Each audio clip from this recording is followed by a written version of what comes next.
verb forms are usually presented together in a chart like this, with the infinitive nearby.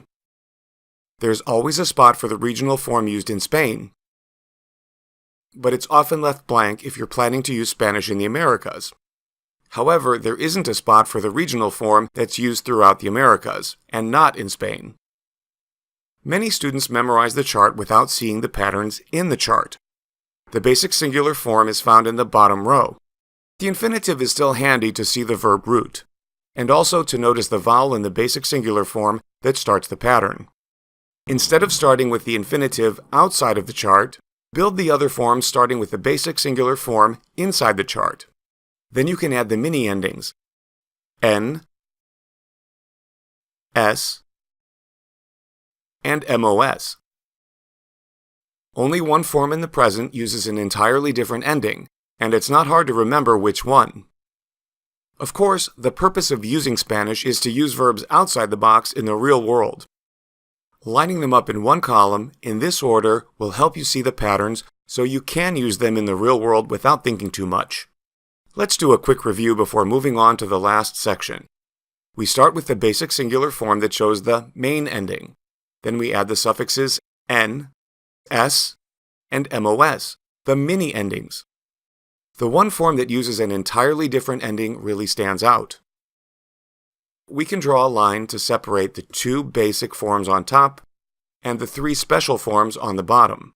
Above the line, the basic singular and plural forms go with anyone and anything, except with these three subjects.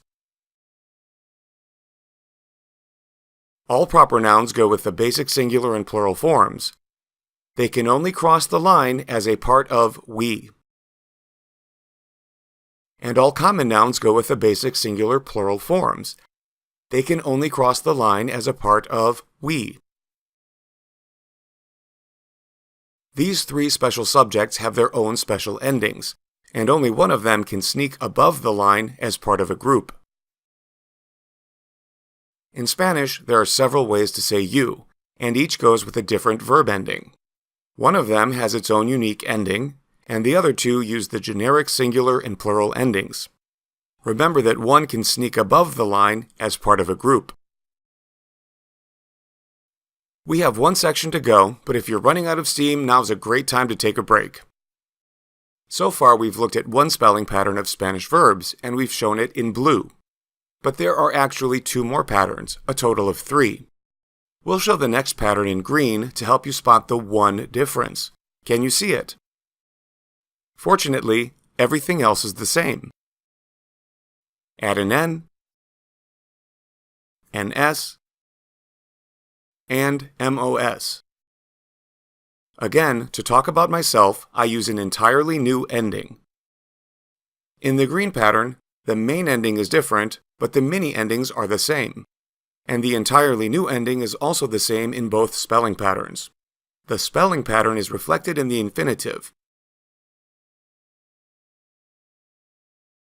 So as long as you know the mini endings, when you're given an infinitive, you're basically given the answer.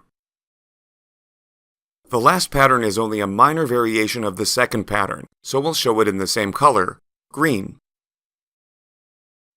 No difference. No difference. Still no difference. And still no difference. The minor variation is in the very last form, and it's easy to spot.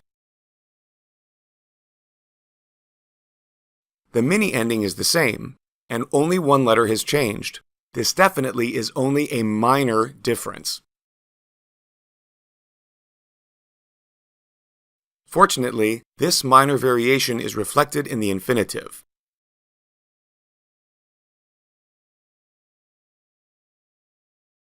Since the infinitive also shows you the root, when you're given an infinitive, you're basically given the answer.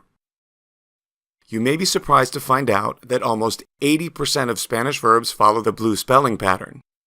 That means that only 20% follow the green. Which one is more likely?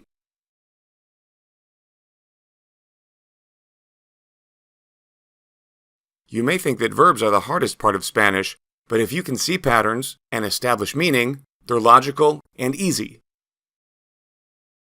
We've got plenty of free online practice to help you quickly master the present tense in Spanish. It follows all the color coding used in this video. Just follow the instructions in the description below.